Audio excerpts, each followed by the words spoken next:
What is up, YouTube? My name is Orestes, and in today's video, I'm going to show you how I scaled the client from $36,000 a month to $68,000 a month with just email in just 2 months after working with them.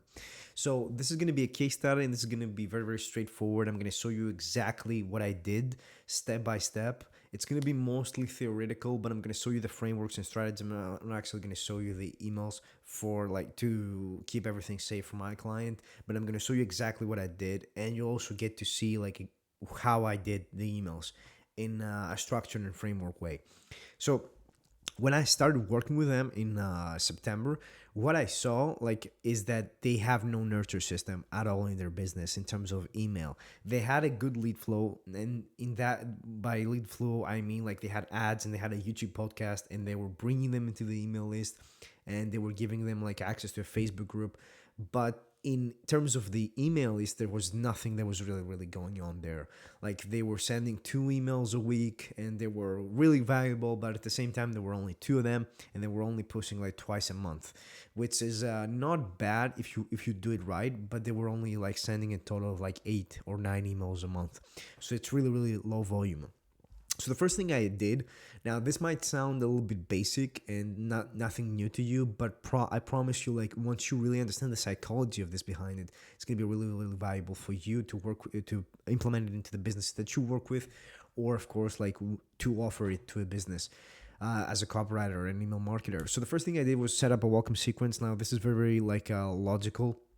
They come in, there's nothing in place. The first thing you want to do is set up a welcome sequence so that you can like really get them. So this is how it looked like. It was like from here to here was like a 6-day welcome sequence, and on the 6th day something was happened. I'm going to explain what that was and why this specific part in the 6th email was really important to set up the whole business to scale and double their revenue in just 2 months. So I call it the 6-day indoctrination sequence. Now, this might be a name you have heard before. It's not like something that I came up with, but I call it indoctrination because I really needed to do a lot of the heavy lifting on the email side of things, because on the ad layer and on the sales page and on the Facebook group, there was a lot of curiosity intent, and a lot of people didn't really understand why they were in the Facebook group, or why like they even showed interest in this thing.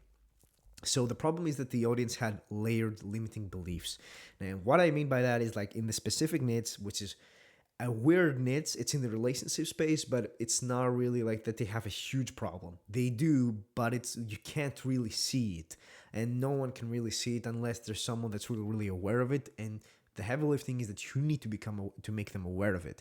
And the ads that don't do that, the Facebook group does it in a very bad way because it's inconsistent posting and they're not notified of the posts. And the only thing that's really there is the YouTube podcast, but the YouTube podcast didn't really have a ton of traction. They were getting around 500 views per video. So the solution was to address the deepest beliefs first and work backwards from there. And the 5 core elements of the welcome sequence included the personal story of the guru, the cost of staying fine in this specific niche. The biggest thing and belief is that they're fine in their marriage, they're fine in their families, but why fine is not good enough and why it's bad actually. Then leveraging the external enemy, because these guys are Christian men, and they have very like big and strong values. You can't really directly tell them that they have done something wrong and why like they're struggling in their families, why they're struggling in their marriage. So what you have to do is just like leverage the external enemy. In this case, like it's like society, like feminism, stuff like that. I really made them understand like why this is happening in their marriage, why their wife is acting up, why their kids are not the way they want to, so they can really understand what's happening and blame it on something external. Really important for them to actually get to agree on the messaging that you have. Then another thing is the social proof. Don't really have to go into that. And segmentation. Segmentation is what really happened on the last email, on the 6th email of the indoctrination sequence. Because they were coming in and they were really hot. And if they had accepted the messaging and the limiting beliefs that was going from day 1 to day 6, all they had to do was reply yes to the last email. I was prompting them with that. That was the CTA. And if they had replied yes, they would get segmented into a 5-day nurture sequence, which at the end got them to book a call so they can close. Now, the people, now here's how it look. Actually, here's the automation. Like I had them, like I had a condition where, like, if they contacted replied, if the contact replied, like they would get them there here. If they didn't reply, they would just be added to the general email list. Because if they didn't reply, it doesn't mean that they're lost or that we can't squeeze any money out of them. It just means that it wasn't the right time for them, or that they need something else more in order for them to actually be convinced. That's not an issue. They get added to the daily email list. And then on this video, I'm going to show you how I treated the email list, the daily email list, so that you can see what actually got these people to convert to, even if they didn't go through the nurture sequence. Now, the 5-day nurture sequence, the framing behind it was that we wanted to challenge a core assumption, do identity reframe, and desire validation. They had like these things that they truly believed, and we had to debunk those myths basically, because they are myths. And the way we did it is that we told them on the 6th email on this welcome sequence that there's this like 5-day training where I'm going to show you this, and that. If you want it, it's going to be really helpful. Reply yes and get it. Now, through the nurture sequence, every day I was basically giving them some little things that they could do in their life with their families, so that they can get those little quick wins and they can see the actual like improvement in their life, so they can see it before they actually go book a call and thrive in their families. That was the whole point of it.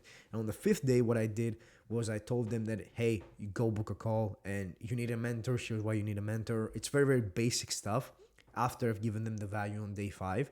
And a lot of people booked calls, and we actually increased by 2x the amount of booked calls we had. The key copywriting techniques that I used here was the assumption reversal. Everything you've been taught is wrong. Now, because they're Christian, they, for example, listen to their pastors. They listen to some people in communities that may have good families, or they think they have good families, but in reality they do not. They just have very basic marriages. So that's why I wanted to address that, so they can stop listening to other advice, because all the other advice that they were listening was impacting how they treated the messaging of our brand. So I had to remove that thing. Second thing was the villain framework. Already talked about this. External enemy. They're not the enemy is not themselves. It's the external enemy. Feminism, LGBTQ, all that stuff is affecting their life, is normalizing stuff that they don't want to be normalized. Now, if you agree with all that stuff, it's totally cool. I'm not saying that they're wrong. I'm just saying that this stuff is what I used in order for the better of this audience. Then it's the permission structure. Give permission to want what they want. Now, a lot of times in this specific niche, the problem is that they want something really deep down, but because the wife is the boss of the family, or like they have allowed a lot of stuff, they think it's too bad for them to ask things, or demand things, or want things that the wife or the kids might not see as something that is good for them, or something that is right. So we have to give them that permission to want them, so that then they can seek out the help through us to actually get what they want. And then the last thing was micro commitments.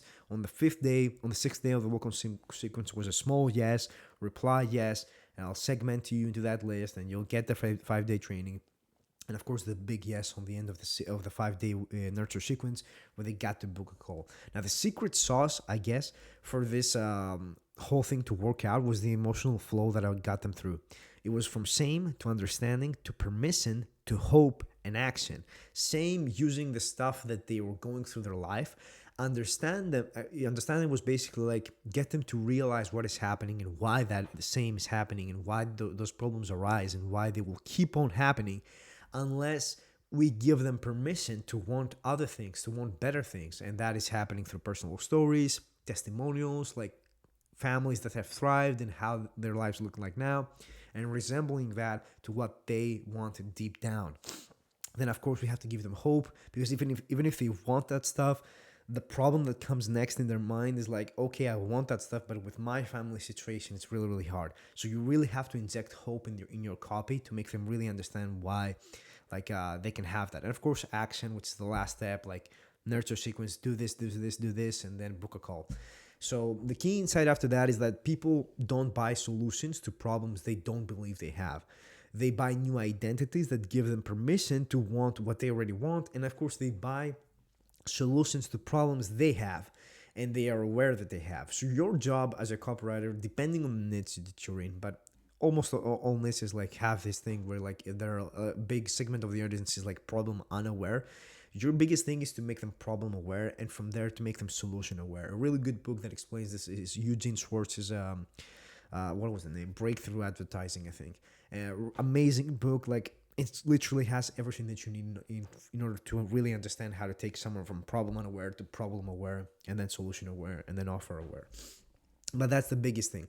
Now, the reliable framework that I used was that I map belief hierarchy, create external enemy, use vulnerability for authority, give permission, build micro commitments. That was the framework that really crushed it for us.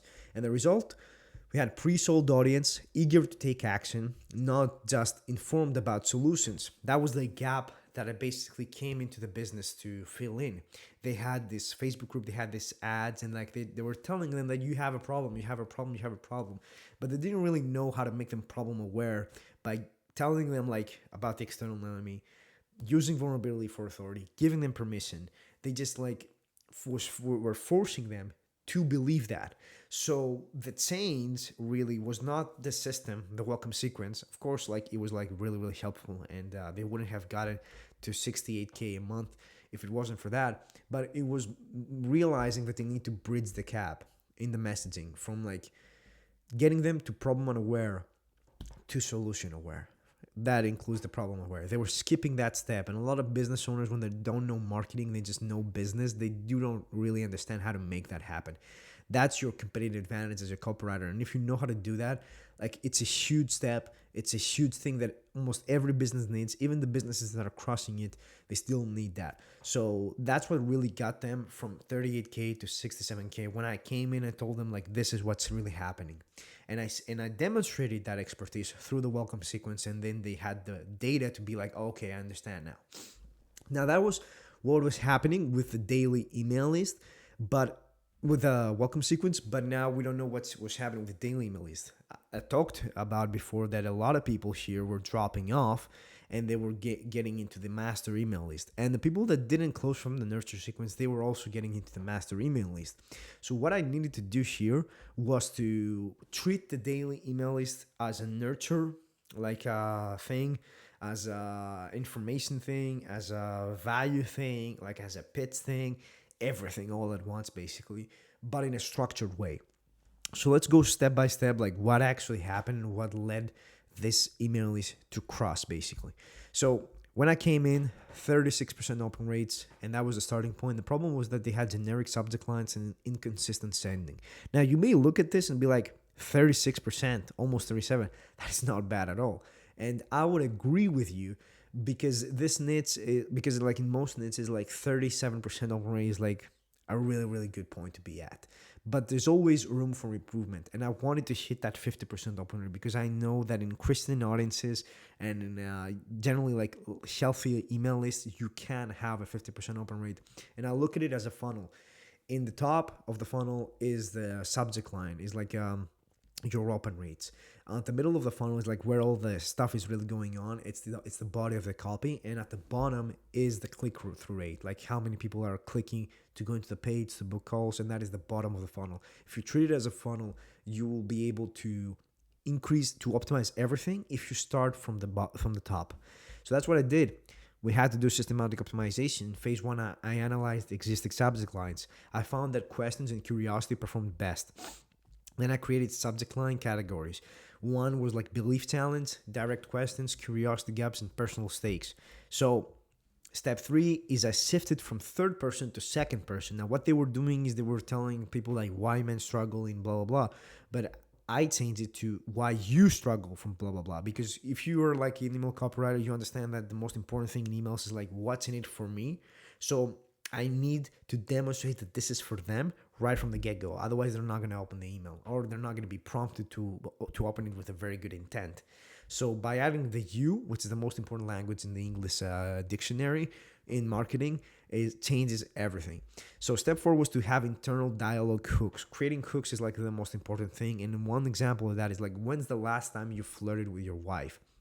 Now, this works really well, and it's a great hook because of 2 reasons. because it's a question, first of all, so it gets them thinking, and it's also something that gets them to admit that, fuck, I'm not flirting with my wife, because I know that they're not. So I'm using that rhetorical question because it's really rhetorical. I'm not expecting an answer, to really get them thinking and really get them to understand that, oh, like I don't have sex with my wife, I don't flirt with my wife as much, it's like very dead.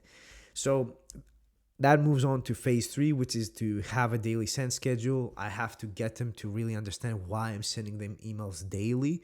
So as soon as I got in, I told them like, hey, I'm gonna help you. I really, really want to help you, even if you don't sign up. That's not the point. I really want to help you with this. So I'm gonna email you every day with value, and that's what I did. I didn't pitch a lot. I was pitching like once a week, but I was giving a lot of values. So that's why and we're really engaged with the whole content. So that's why step 6 was content pillars, was for me to organize content. This is what I'm going to say on Monday, Tuesday, Wednesday, Thursday, Friday, and so on, which leads to the seventh step. Pattern interrupt subject lines. I had to create patterns. Stop asking your kids to obey, or your wife doesn't need you to communicate more.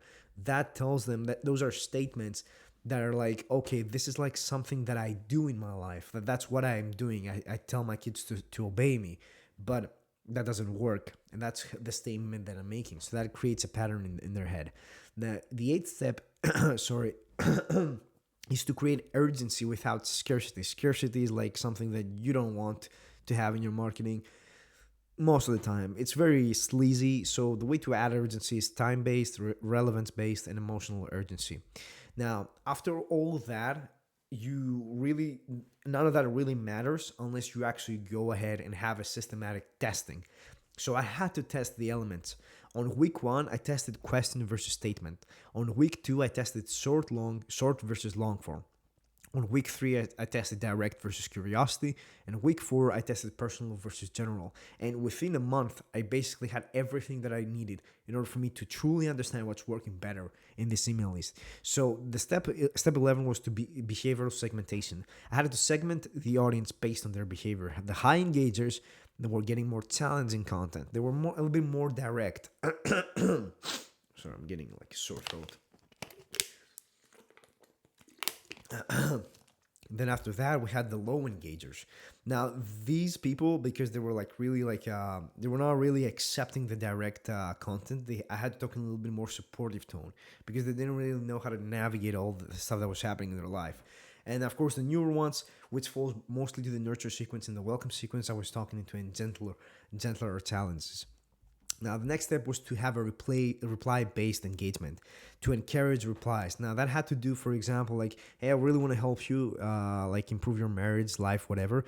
What is one thing that you're struggling with? Please reply and let me know. That gave me a ton of ideas for emails. That's how I source my emails. I'm not a guru or like an expert in this specific field, but getting the data from my leads was giving me everything that I needed to actually cross it. So I just had like, he reply and tell me whatever you need. And because in this niche, there's not like a one problem thing. It's not like, for example, marriages that are on the brink of divorce, which the problem is the divorce. Here is a lot of stuff that is happening and a lot of different stuff that they're helping with. So I had to really know what was happening. Now, the identity key formula played a really, really big role here. The golden formula for everything was like personal stake, plus belief challenge, plus curiosity gap. And an example is like your wife is testing you every day, or like stop asking your kids to obey. Use this formula in your subject lines, and you will see that if it cross every time, depending on the niche most of the time, but in this niche, I guess like relationships and stuff like that really, really crosses. Now, the results we achieved, 51% open rates, a 42% increase in just 2 months. Specifically in September, when all the testing was happening, like here I was testing like question week 2, week 3, week 4, I got it from 36% to 43% almost, which is a really, really good improvement. And then on October, I had a 52% open rate after I basically knew what was happening, which is amazing, amazing, amazing to see. Now, not only that, but the click rate went from 3% to 8%, which means that around 120% or 30% more people were clicking the link to go book a call or watch a podcast or whatever I was sending them. Also, the reply rate went from 1% to 15%. Now, that also has to do with the fact that the people that were managing the list before never really asked for a reply, but and that now that I was asking for a reply, that obviously went up. But also it has to do with how I engaged with the list.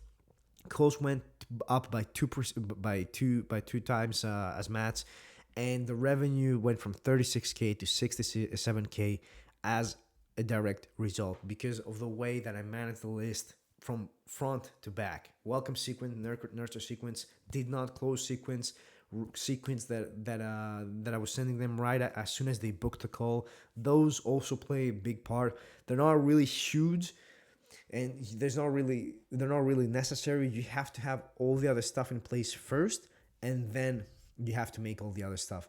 But this is all the pieces that came in together: the daily email list plus the sequences, and what was able to take them from 36k to 68k in just 2 months of working with me.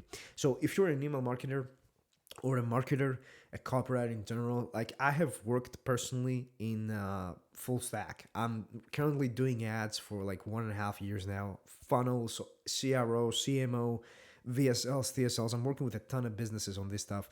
And if you need help with something, please reply in the comments, like comment down below in this video, like tell me like what is one thing that you're really struggling with in your marketing, and or like you want to improve on something but you don't know how to improve because you've never really worked with businesses on that.